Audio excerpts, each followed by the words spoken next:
किस्त नंबर 36 में आप देख सकेंगे कि जरताज जब बाहर से वापस लौटती है तो नौकर उसे बताएगा कि चंदा गायब है, रात तो घर पर थी मगर सुबह से वो नजर नहीं आई। इसी बात पर वो सब रिकॉल करेगी कि क्यों चंदा ने उसे कहा था कि वो जरताज के साथ ही जाएगी। इस बात का सलार को भी इल्म हो जाएगा, जिस पर जरताज और नबील की मौजूदगी में नबील से कहेगा कि वो पहले भी उसे समझा चुका है, शायद उसे समझ नहीं आई। हो सकता है सलार इस बार नबील को घर से निकाल दे। नबील जरताज के साथ सिर्फ और सिर्फ उसकी दौलत की वजह से रह रहा है, मगर अब तो सब कुछ ही उसके हाथों से जाता हुआ नजर आ रहा है। बस ये कह लीजिए कि जरताज और नबील की ख्वारी के दिन शुरू हो चुके हैं। सिर्फ यही नहीं, दिलदार बेगम का घर भी उजड़ता हुआ नजर आ रहा है।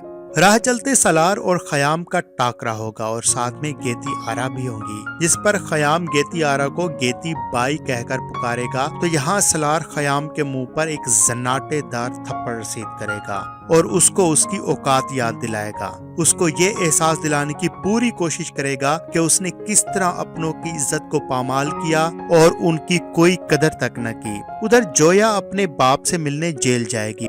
जी हाँ, वही जोया जो माँ बाप की नजर में मनहूस और नाफरमान थी, अब वही माँ बाप का सहारा है। अब जाके वालिदैन को एहसास हो रहा है कि वो वाकई गलत थे। मुलाकात के दौरान उसके बाप को एहसास होगा कि उसने वाकई अपनी बेटी के साथ बहुत ज्यादतियां की हैं। वो शर्म के मारे कहेगा कि बेटा, तुम मुझसे मुलाकात के लिए यहाँ मत आया करो, क्योंकि ये शरीफ लोगों की आने की जगह नहीं है और ये जगह तो तुम्हारे लिए बिल्कुल नामुनासिब है। इजहार साहब यहाँ दिल ही दिल में सोचेगा कि उसका बेटा सलमान और गुल कितने बेहिस निकले, जिनकी खातिर उसने अपना सब कुछ कुर्बान कर दिया और जिसके साथ उसने हमेशा ज्यादती की। उसकी वही बेटी उसकी खैरियत का पता करने, उसको जेल से निकलवाने की हर मुमकिन कोशिश कर रही है। इस तरह की मजीद वीडियोस देखने के लिए शोबिस को सब्सक्राइब कीजिए। वीडियो पसंद आए तो लाइक कर दीजिए। अगर आप फेसबुक पर हैं तो शोबिस के पेज को लाइक करके फॉलो कीजिए।